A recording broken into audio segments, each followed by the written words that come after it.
Yo, what's up, guys? So today the Superman official trailer dropped, and obviously no reaction because I was at school when it dropped, so it would have not been authentic.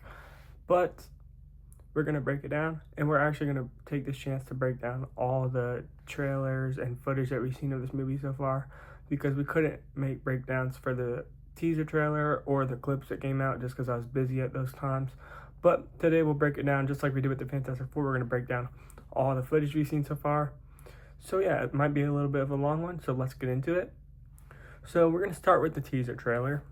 And the teaser trailer basically opens with Superman crash landing into the Arctic, and he's bloody, beaten, and bruised really bad.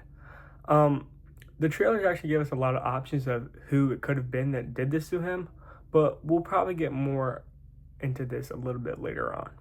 So the official clip slash special look that they revealed actually takes place in this exact scene. So we're going to go ahead and break this down. So this clip was released a couple weeks ago, and we see Krypto rushing over to Superman's aid. He has no clue how hurt Clark is, and he really just wants to play. And you can actually hear him hurting Clark more and more each time he jumps, chews, or nibbles at him.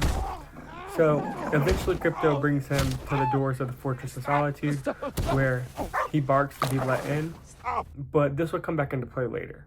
So inside, the robots help heal Clark by exposing him to the sun. This is actually super cool to see because it's not just a quick and easy fix. It actually takes time, and it seems to be pretty painful. So I'm pretty sure this just speeds up the healing process. It doesn't just like magically work right away and heal him.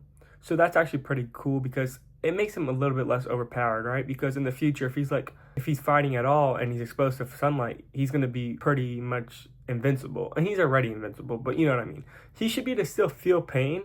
Just kryptonite, like getting stabbed with kryptonite, should be fatal if it's a fatal stab. You know what I mean? I think that's the best way to do Superman because there's a lot of different ways you could do it. I don't think he should be invincible. He should feel pain, but be able to always take that pain and never die unless it's kryptonite. You know what I mean? I think that's the best way to do it.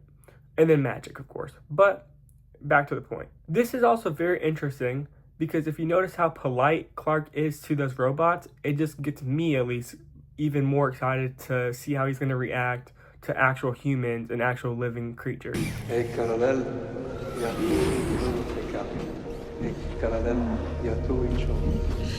Thank you. No need to thank us, sir, as we will not appreciate it. We have no consciousness whatsoever, merely automatons here to serve. Meet 12.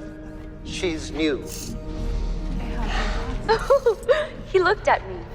From here, we then see Clark walking into the Daily Planet, but notice everything about him, from his hair, the glasses, and just the mannerisms.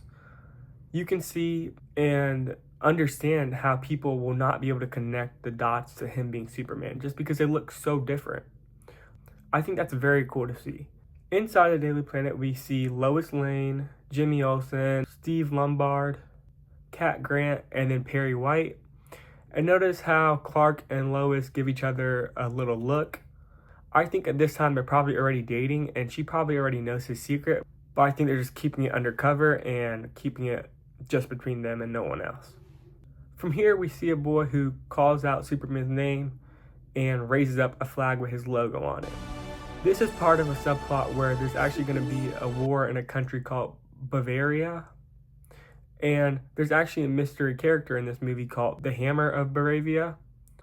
But in later footage, we'll actually get to see him and Superman fight throughout Metropolis. This mystery character is going to be used to defame Superman and make him look like a bad guy, I think. And I think it's probably going to be on Jimmy and Lois and the other Daily Planet staff to defend Clark and get his name back in check. I think that'll be their role in this movie. Of course, they're going to have other things to do, but I think that's going to be their main goal in this movie. I'm assuming this is why she and Clark set up this interview at the beginning of the official trailer. And James Gunn actually said that this interview is going to be around 12 minutes long, which is roughly 10% of the movie. And honestly, that's kind of a long time. So I think this will probably be part of like a montage or something where we see footage of Superman saving people throughout the city. We also learned that Rick Flag Sr. is the Secretary of Defense. And we know from a later point in the trailer that Superman's going to eventually be brought in and put in handcuffs and be arrested probably. But anyways, back to the montage that we're talking about. I think this is probably going to be where we get to see Superman saving a bunch of citizens from this giant kaiju. I think Lex is behind this, and it's probably going to be another part of his plan to defame Superman. During this fight, when Superman is knocked down, a couple citizens come to help him up, which I think is all going to make it worse when the citizens do eventually turn on Superman. We see Lex watch as Superman flies through the city, and he looks completely ticked off with them. So I think Lex probably thought that he stopped Superman or killed him maybe, but now he's back and Lex is like, oh god, we have to do it again.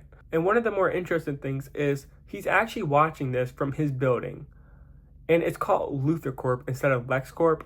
I feel like this means that maybe his dad or mom or someone that's in his family that's higher up than him is in charge. But I definitely imagine by the end of this movie or sometime in the near future, it'll probably turn into LexCorp and he'll be the one in charge, and just like he is in the comics. It also seems like at some point Lex will probably trap Clark and put him in some sort of pocket dimension. Maybe this is what happens earlier, where once he escapes, he flies through the city, and then Lex looks super upset. How did he get out? But he's not going to be in this pocket dimension or whatever it is alone. We also see Metamorpho in here, and it looks like he's making kryptonite, so that's honestly a really good idea for the writers to do, and I'm super excited to see that. There's also a girl to the side in a cage or cell or whatever next to Superman, and I'm not sure who this is, but of course this isn't going to hold Superman for long, and we see him punch his way out. Next we see Lex, the engineer, and another mystery character who we're going to call Ultraman for now,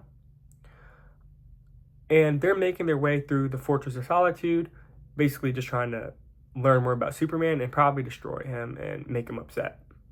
But the big question is, how do they get in?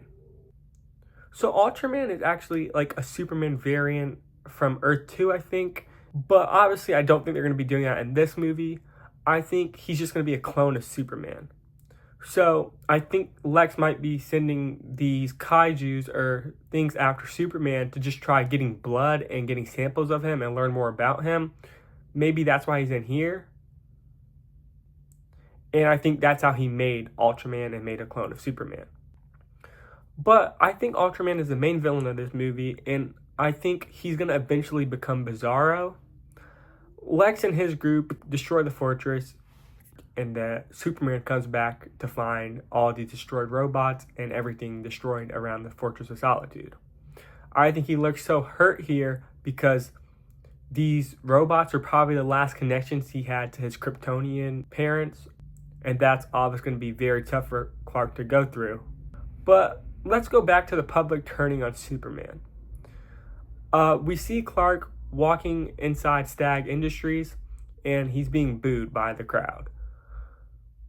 Clark is destroyed mentally, and this is where we see the other superheroes in this movie, Mr. Terrific, Hawkgirl, and Green Lantern. They all come in to comfort Clark, and Guy Gardner actually uses his ring to block off the windows and protect Clark so they can talk to him and he doesn't have to worry about everything happening outside. These heroes are actually going to be pretty useful, and I think they're going to help Clark with the conflict that's happening in Bavaria. And it seems like there's going to be a fight scene with Mr. Terrific and Lois Lane against Lex's troops. I'm guessing they're probably trying to prove that Lex is behind all this stuff, and they're probably just trying to clear Superman's name. I think Superman's arc throughout this film is probably going to be that these superheroes are used to doing it an old-fashioned way, and that they're probably more violent and just are doing it for just to be famous. And Clark is going to come onto the scene and do everything completely differently, care for everyone, no matter if they're good or bad.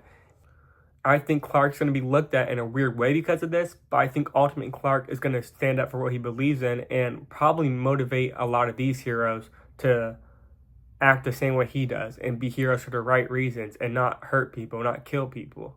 So next we see Clark at his house in Smallville talking to his dad. Maybe his dad is dying, maybe his mother's dead or is dying, or maybe even they're just having a normal conversation, a normal father-son moment. Who really knows? But I just thought I would throw that out there just in case. Clark and Lois are in his childhood bedroom with his mom and dad, and his mom tells him, I cleaned your boots. I'll go get them for you. and I think this is where Clark and Lois will come back to Metropolis to stop Lex. I think they probably go out here to get away from the city and everyone hating Superman. So from here, I think we see Clark storm into Lex's office and he's super upset. He throws a chair or desk, something at a window, and we see it crack. And he's probably trying super duper duper hard to not seriously hurt him. We then see Clark fighting against the Hammer of Baravia again. And now it's time to talk about who I think is inside of the suit. I think it's either Lex or someone hired by Lex. And this is probably going to just be a very early prototype of Lex's war suit from the comics, I'm assuming. We also see Lex's girlfriend / assistant, Eve Tessmacher, taking a selfie while this fight is happening in the background. And then one of the last things we see is Superman fighting off against Ultraman and the Engineer in the Metropolis Meteors baseball field. These last couple scenes, I'm not really sure where they take place. It could really be anywhere. Everything else, I'm pretty confident, like I said it in order, but who knows? What do you guys think about the trailers? What I really want to know, though, because I have loved everything we've seen from this movie, but same with Fantastic Four, they're not getting me excited from what they're showing. It's just, I'm so excited because what it is. I'm not sure if that's because I'm just so excited for these movies or if it's just like the trailers haven't been good, but I don't think that's it. I just think my level of excitement is so high up and the trailers are having a hard time getting me even more excited, but they don't really have to because as time gets closer and closer to these movies releasing, I'm just getting excited by myself. So I feel like the trailers could be better. I'm sure they will be better once the films get closer to release, but they're not bad.